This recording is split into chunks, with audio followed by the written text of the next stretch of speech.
2 semanas se cumplieron 50 años que entré a estudiar en esta universidad. Fui al aula y estaba allí un profesor extraordinario, se llamaba Guillermo Fraile, nada más. Me enseñó historia de la filosofía. Pero después tenía que hacer también fundamentos de filosofía y me encontré al padre Enrique Rivera de Ventosa y ya fue para siempre mi maestro de filosofía medieval.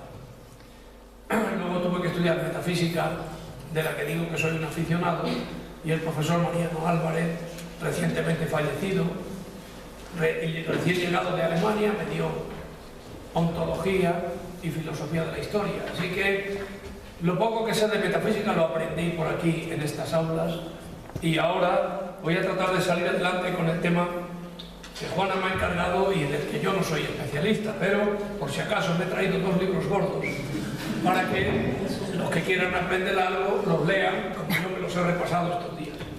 En primer lugar, la actualidad del ser en la primera escuela de Salamanca.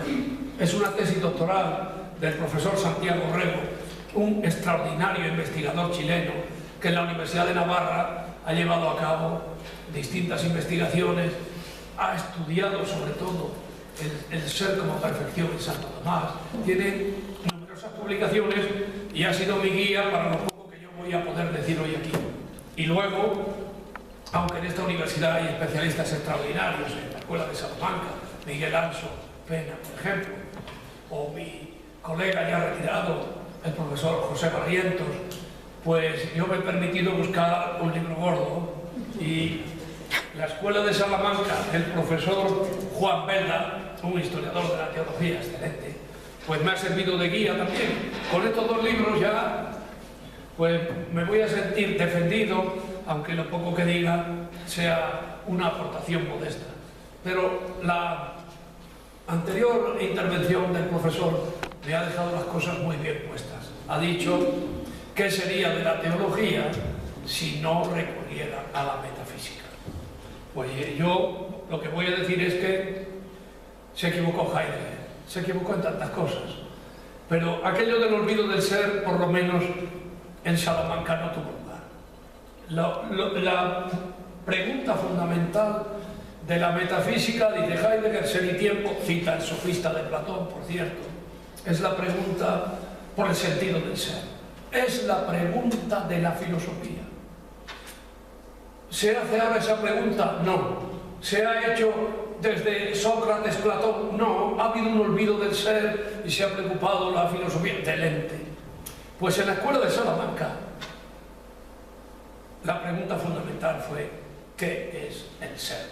Así que si Heidegger los hubiera estudiado despacio, se habría sentido satisfecho de que en algún periodo de la historia de la metafísica al menos hubo memoria del ser.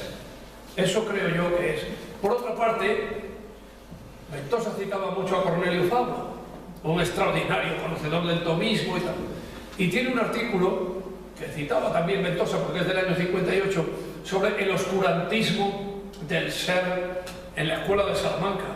No me ha parecido a mí tan oscuro, probablemente porque soy solo un aficionado en este terreno, y yo creo que Bañez y Soto, a los que él critica, tienen un concepto del actus essendi como acto primero y no último de la esencia, según me dijo el padre Ventosa, y yo en esto le creo, que es clarificador. Y por tanto, a mi juicio, por si acaso no me da tiempo a decir nada importante, debo decir que la metafísica de la Escuela de Salamanca significa una aportación y una innovación fundamental en el concepto del ser para poder explicar fundamentalmente la creación, la relación entre Dios y las criaturas y la composición de esencia y existencia, que es el tema esencial del tomismo. Y a mi parecer, más que oscurantismo, lo que hay es verdadera luz en este tema metafísico tan importante. Así que, como acertadamente señala en esta tesis doctoral el profesor Santiago Rego, pues la actualidad del ser es el tema de la Escuela de Salamanca. Cito: la doctrina sobre el ser en la Escuela de Salamanca durante el siglo XVI debería orientarse fundamentalmente a aquellos pensadores que o bien publicaron obras en las que se expone una doctrina sobre el ser, o bien leyeron en clase comentarios que se conservan sobre la primera parte de la Suma Teológica. Fin de la cita. Por tanto, la Escuela de Salamanca, que nació justamente cuando Vitoria, llegado de París, sustituye como libro de texto para las clases de teología las sentencias de Pedro Lombardo por la Suma Teológica, e introduce el método del dictado que ha permitido conservar con bastante fidelidad los comentarios de los profesores gracias a las copias de los alumnos. Ahí comenzó la Escuela de Salamanca. Se podría poner esta fecha, 17 de octubre de 1526. El día que comenzaban las clases, comenzó la Escuela de Salamanca. A partir del magisterio de Vitoria se produce una sucesión continuada de maestros y discípulos, que es unánimemente denominada Escuela de Salamanca, pero que es tradicionalmente conocida por sus aportaciones teológicas, éticas, económicas y jurídicas, en especial por el derecho de gentes, pero cuyas especulaciones metafísicas fueron cobrando mayor importancia a lo largo del siglo XVI. Así que creo que, excepto Rego y 2 o 3 especialistas más, ha sido dejada de lado la importancia de la metafísica en la Escuela de Salamanca, y se ha dado tanta importancia la Escuela Española del Derecho Natural y de Gentes, es conocida en el mundo entero. Pues también hay una escuela de metafísica entre los profesores de teología de la Escuela de Salamanca. Sin entrar, por tanto, en el complejo análisis de la denominación de la Escuela de Salamanca, seguiré la caracterización de la misma que en este libro hace Belda-Plans, según el cual la Escuela de Salamanca es, cito, un movimiento estrictamente teológico del siglo XVI que se propone como objetivo primordial la renovación y modernización de la teología, integrado por un grupo amplio de 3 generaciones de teólogos, catedráticos y profesores de la Facultad de Teología de Salamanca, todos los cuales consideran a Francisco de Vitoria como el artífice principal del movimiento y siguen los cauces de renovación teológica abiertos por él hasta principios del siglo XVII. Fin de la cita. Precisamente, la metafísica de la Escuela de Salamanca se inicia con los comentarios a la primera parte de la Suma Teológica de Santo Tomás, realizados en las aulas salmantinas por los 3 grandes maestros de la denominada Primera Escuela, Francisco de Vitoria, Domingo de Soto y Melchor Cano, cuyos textos serían la base para el desarrollo posterior de los importantes tratados sistemáticos de metafísica, entre los que destacan la Disputación Metafísica de Diego Mas y muy especialmente las Disputaciones Metafísicas de Suárez, obra culminante del pensamiento filosófico de Salamanca durante el siglo XVI. Son de 1597. Fueron escritas allí, en el antiguo colegio de los jesuitas, al lado de Fonseca. Para esbozar los rasgos más destacados de esta concepción metafísica, me limitaré a la exposición de los comentarios a la primera parte de la Suma Teológica de estos 3 primeros maestros. Lo primero que cabe destacar es que estos comentadores dominicos de Santo Tomás son teólogos, es decir, ocuparon las cátedras de teología de prima, sobre todo, y de vísperas, algunos, de la Universidad de Salamanca, lo cual ha llevado a algunos estudiosos a minusvalorar su preocupación por la metafísica. Suele aducirse a este respecto unas palabras de Melchor Cano, en las que habla de las cuestiones vanas e inútiles de la metafísica que restan espacio a los problemas fundamentales de la teología. Cano, aludiendo a Cardenal Cayetano, el primer gran comentador de Santo Tomás, señala que, aun siendo un comentador prudente al interpretar las Sagradas Escrituras, aquel no vacila en introducir cuestiones metafísicas. El propio Cayetano, primer comentador de Santo Tomás. Un defecto, sin embargo, que ha de evitar el teólogo, dice Cano, así como la excesiva preocupación por las cuestiones metafísicas que no son el objeto estricto del saber teológico. En este sentido dice lo siguiente Cano: otro es el vicio por el que algunos dedican demasiado estudio y esfuerzo a asuntos oscuros, difíciles e innecesarios, en lo cual veo que han fallado muchos incluso de los nuestros. Pues, ¿quién puede soportar aquellas disputas sobre los universales, la analogía de los nombres, el primum cognitum, del principio de individuación y muchas cosas de este tipo? ¿Para qué vamos a referir ahora aquellas cuestiones? Si Dios puede hacer la materia sin la forma, si puede crear muchos ángeles de la misma especie, si puede dividir el continuo en todas sus partes, si puede separar la relación del sujeto y otras mucho más vanas. En este texto da la expresión de que la metafísica se ocupa de cuestiones abstrusas y vaporosas que nada tienen que ver ni con la teología ni con la realidad. Vamos a dejarnos de esas discusiones, distinciones y lenguaje abstruso. Sin duda, Cano, como Vitoria y Soto, rechazan la inclusión de muchas cuestiones metafísicas que formaron parte de las largas discusiones entre el tomismo y el escotismo, y que los nominalistas de París, que fueron también maestros de Vitoria y de Soto en la Sorbona, se encargaron de eliminar con su navaja. Como profesores de teología, entendían que las Sagradas Escrituras y los escritos de los padres merecían mayor atención que algunos problemas menores de la metafísica, pero en modo alguno consideraron innecesarios o vanos algunos temas metafísicos, como la identidad de esencia y ser en Dios, o la distinción real entre esencia y existencia, que constituyen la base para entender teológicamente a Dios y a las criaturas.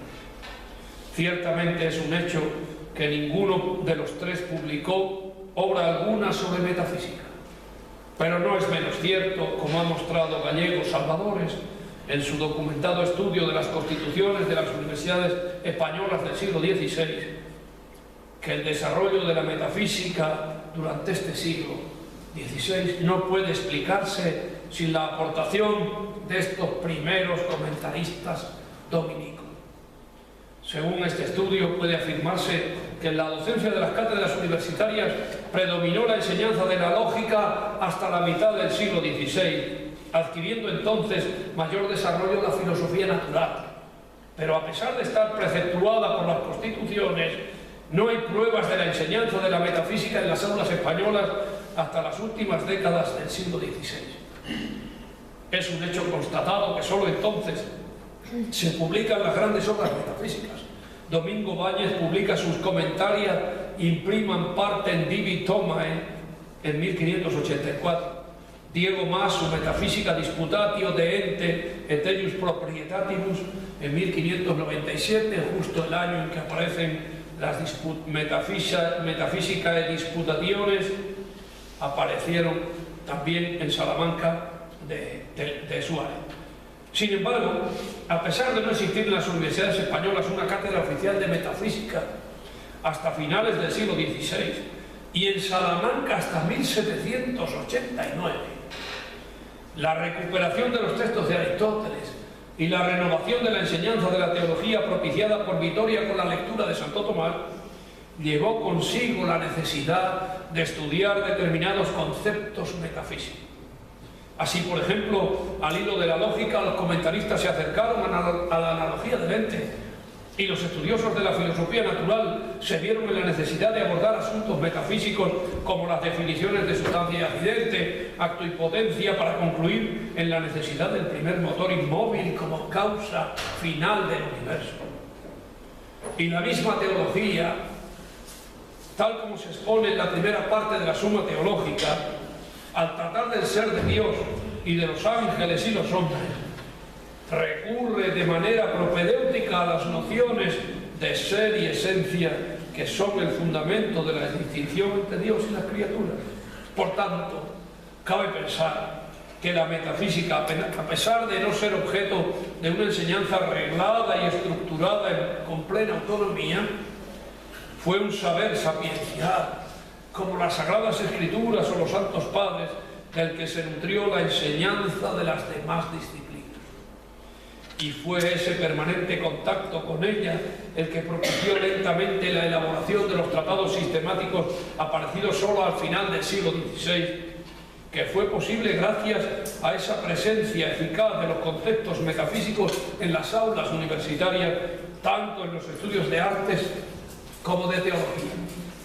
Por ello creo que podemos concluir con Gallego Salvadores lo siguiente, cito: la metafísica, aunque no tuviera cátedra, no solo forma parte del pensamiento filosófico español del siglo XVI, sino que para los filósofos españoles de entonces era, como para Aristóteles, la filosofía primera, y como tal, ella era el alma de todo el saber. Fin de la cita. Por tanto, diré algo sobre la metafísica en la primera escuela de Salamanca. El exhaustivo y ponderado estudio de la ontología de los tres grandes maestros de la escuela, llevado a cabo por Santiago Orrego, creo que demuestra fehacientemente que en sus comentarios se halla el fundamento de todo el desarrollo de la metafísica sistemática del siglo XVI, desde Báñez hasta Suárez. Los rasgos de esta ontología pueden resumirse en los siguientes. Primero, una recepción crítica de los textos tomistas y de sus intérpretes, especialmente de Cayetano. Como señala Orrego, a Santo Tomás se le concede una especial autoridad, pero eso no significa que se aceptaran siempre sus sentencias, ni que se sigan solamente las interpretaciones de los tomistas. Probablemente la formación nominalista tanto de Vitoria como de Soto les llevó a mantener ese carácter abierto de escola non afectada, libre de prejuicios, siguiendo el precepto del nominalismo mitigado que recomienda no mirar quién dice algo, sino lo que dice. Quis hoc dixerit, sed quid